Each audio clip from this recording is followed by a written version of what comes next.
안녕하세요. 지니TV입니다. 꽃이 피는 마을이라는 이름의 피렌체. 중세의 어둠을 뚫고 화려하게 번성한 이 도시에는 산타 마리아 델 피오레 대성당, 산타 크로체 성당, 우피치 미술관, 베키오 궁전, 베키오 다리 등 예술의 성지로서 피렌체의 위상을 보여주는 명소가 많습니다. 피렌체 전경을 찍은 사진을 보면 나지막한 집들 위로 거대한 둥근 지붕이 불쑥 솟아있는 것이 보입니다. 바로 그 유명한 산타 마리아 델 피오레 성당의 돔입니다. 피렌체 대성당이라고 불리는 이 성당은 1296년에 공사를 시작했습니다. 하지만 중간에 설계자 아르놀포의 죽음과 흑사병의 창궐, 기술적 난제 등 여러 가지 문제가 터지면서 공사가 중단되었습니다. 그렇게 몇십 년 동안 성당 중앙의 천장이 뻥 뚫린 상태로 있었다고 합니다. 성당 건축의 가장 큰 걸림돌이 된 건 지름이 45m에 달하는 천장의 돔을 어떻게 설치하느냐 하는 것이었습니다.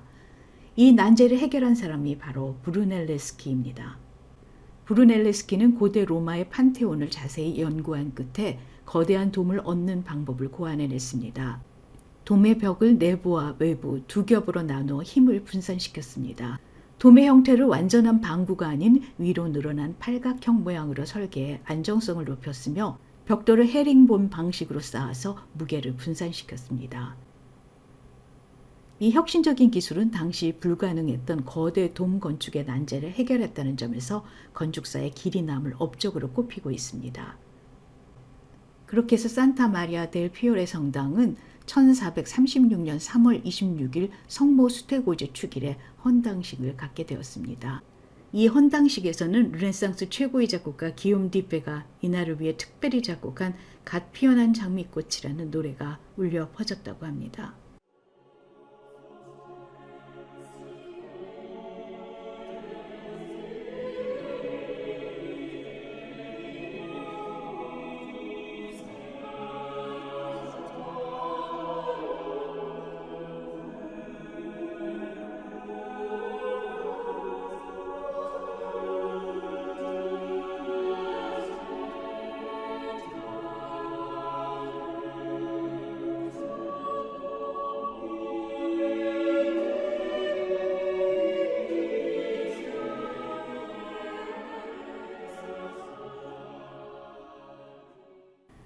브루넬레스키가 설계한 성당의 돔 위에는 황금볼이 올라가 있습니다.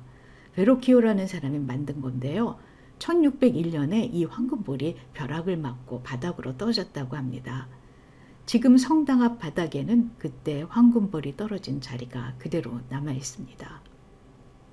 산타 마리아 델 피오레는 꽃의 성모 마리아 성당이라는 뜻입니다. 이름 그대로 피렌체 대성당은 꽃처럼 아름다운 성당입니다. 특히 흰색과 초록색, 분홍색, 대리석으로 마감한 외관이 이루 말할 수 없이 아름답습니다. 그 옆에 있는 조토의 종탑도 그렇고 돌을 가지고 이렇게 다채로운 문양과 색상을 연출할 수 있다는 사실이 놀랍습니다. 이 성당의 하이라이트는 거대한 돔에 그려진 최후의 심판입니다. 바사리와 추카리가 10년에 걸쳐서 그렸다는 이 프레스코화는 미켈란젤로의 천지창조나 최후의 심판 못지않은 감동을 줍니다. 요한계시록에 나오는 장로들을 정점으로 악기를 연주하는 천사들, 십자가를 메고 가는 예수, 권자에 앉은 예수, 마리아와 성인들, 그리고 사탄과 지옥에 떨어진 인간 군상들이 저 멀리 아득히 높은 천장에서 천상의 드라마를 펼치고 있습니다. 피렌체 대성당에서 또 하나 볼만한 것은 기하학적 문양의 대리석 바닥입니다. 16세기에 새로 깔았다는 이 대리석 바닥은 다양한 색상의 대리석을 모자이크 기법으로 박아 넣은 겁니다. 문양이 무척 복잡한데 이렇게 복잡한 문양의 대리석 바닥을 까는데 무려 150년이나 걸렸다고 합니다. 이 중에는 묘한 착시 현상을 불러일으키는 것도 있습니다. 팔각정 위에 구현된 네모난 문양이 가운데로 갈수록 점점 작아지는데 이것이 평평한 바닥을 안으로 갈수록 점점 깊어지는 3차원 공간처럼 보이게 만듭니다. 예술의 기하학을 접목한 아이디어가 신기합니다. 산타 마리아 델 피오레 성당 옆에는 조토의 종탑이 있습니다. 1334년에 조토가 짓기 시작했고 그가 죽은 후에는 그의 제자들이 공사를 이어받아 1359년에 완성했습니다. 높이가 약 85m에 이르는 거대한 종탑인데요. 옆에 있는 산타 마리아 델 피오레 성당과 같이 다채색 기법을 사용한 것이 눈에 띄입니다. 다양한 색상의 대리석을 기하학 무늬로 배열했는데 흰색은 카라라에서, 녹색은 프라토에서, 붉은색은 시에나에서 가져왔다고 합니다. 조또의 종탑 옆에는 산 지오반니 세례당이 있습니다. 로마네스크 양식으로 지어진 이 세례당은 팔각형 모양을 하고 있습니다. 들어가는 문이 여러 개 있는데 1425년에서 52년 사이에 기베리티가 제작한 동쪽 문이 특히 유명합니다. 이 문에는 천국의 문이라는 이름이 붙었습니다. 이 세례당은 피렌체에서 가장 오래된 종교 건축물로 피렌체에서 태어난 아기들은 거의 대부분 이곳에서 세례를 받았다고 해도 과언이 아닙니다. 신곡의 저자 단테도 여기서 세례를 받았다고 합니다. 이 세례당의 팔각형 모양의 돔은 황금빛이 주조를 이루는 모자이크로 이루어져 있습니다. 모자이크의 주요 주제는 최후의 심판입니다. 돔 중앙에 예수 그리스도를 중심으로 창세기의 여러 장면, 성 요셉의 삶, 세례 요한의 삶, 그리스도 삶 등의 성경 이야기가 방사형으로 화려하게 펼쳐져 있습니다. 이 모자이크는 13세기에서 14세기 사이에 조토 등 당대 최고의 예술가들이 참여해서 완성했다고 합니다. 본래 이 성당에는 은으로 만든 화려한 제단과 십자가가 있었습니다. 14세기에서 15세기 사이에 만들어졌는데요. 세례당의 제단인 만큼 장식의 소재는 대부분 세례 요한과 예수에게 집중되어 있습니다. 제단의 제일 중앙에 자리 잡고 있는 것도 세례 요한입니다. 그 주변에 세례를 받기 위해 요한을 방문한 예수, 헤롯 왕의 명령으로 목이 잘리는 세례 요한의 모습이 새겨져 있습니다. 이 은제단 위에 십자가가 놓여 있었습니다. 십자가 아래쪽에 있는 세례 요한과 천사 장식이 특히 정교하고 아름답습니다. 제일 밑에는 그리스 로마 신화에 나오는 반은 사람, 반은 새의 모습을 한 하피의 형상이 있습니다. 그런데 이 은제단과 은십자가상은 지금 산 지오반니 세례당이 아니라 두오모 박물관에 있습니다.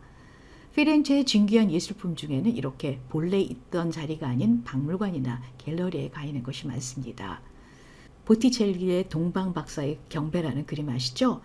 이 그림은 본래 산타 마리아 노벨라 성당의 제단에 있었던 것이라고 합니다. 하지만 지금은 우피치 미술관에 가 있습니다. 보티첼리의 동방박사의 경배가 있던 산타 마리아 노벨라 성당은 고딕과 르네상스 양식으로 지어진 도미니크 교단의 중심 건축물입니다. 흰색과 녹색 대리석으로 이루어진 파사드의 하부는 고전적 비례와 대칭을 강조하는 고딕 양식으로, 상부는 원형 장식과 기하학적 패턴으로 이루어진 르네상스 양식으로 디자인했습니다. 성당 안으로 들어가면 고딕 양식의 특징인 높고 날씬한 기둥과 늑골형 천장이 나타납니다. 넓고 개방적인 이 공간에서 가장 먼저 눈에 들어오는 건 공중에 매달린 십자가상입니다. 이 십자가상은 1290년에서 1300년 사이에 조토가 제작한 겁니다. 나무에 채색을 해서 만들었는데요. 십자가에 못 박힌 예수의 현상이 매우 자연스럽게 묘사되어 있는 것이 특징입니다. 그 뒤에 있는 성당 제단의 벽은 성경에 나오는 여러 장면들을 담은 프레스코화로 화려하게 장식되어 있습니다. 이 성당에는 브루넬레스키가 디자인한 설교단이 있습니다. 그런데 바로 여기서 천문학자 갈릴레오 갈릴레이에 대한 종교적 박해가 시작되었습니다. 1614년 12월 이 성당 소속 토마소 카치니 신부는 이 설교단 위에서 천문학자 갈릴레이를 이단으로, 그리고 그가 주장하는 지동설을 악마의 기술이라고 맹비난했습니다. 이것이 결국 갈릴레이에 대한 재판과 단죄로 이어졌습니다. 지금 이 사건은 과학사에서 종교적 권위와 과학적 진실이 충돌한 상징적인 사건으로 꼽히고 있습니다.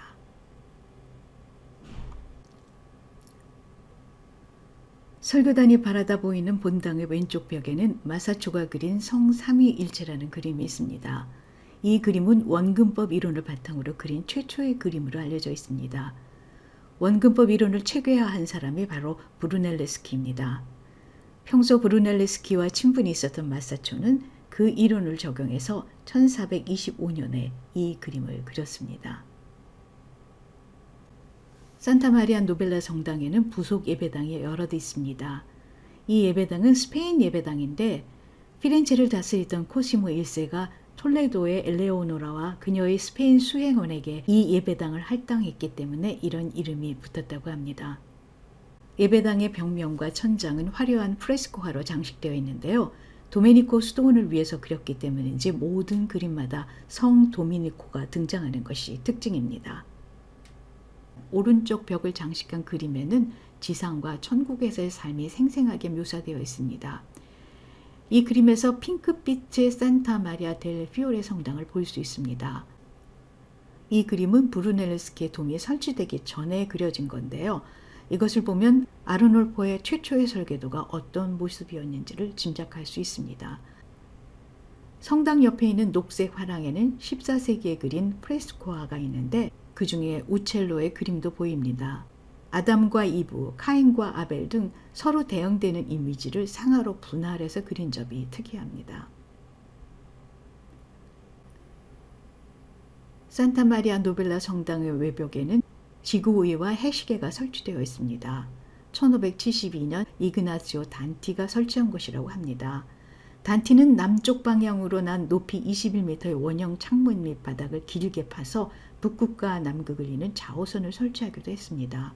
천문학자 갈릴레오 갈릴레이를 박해하기 훨씬 전에 성당에 이런 과학적인 관측 기구들이 있었다는 사실이 놀랍습니다.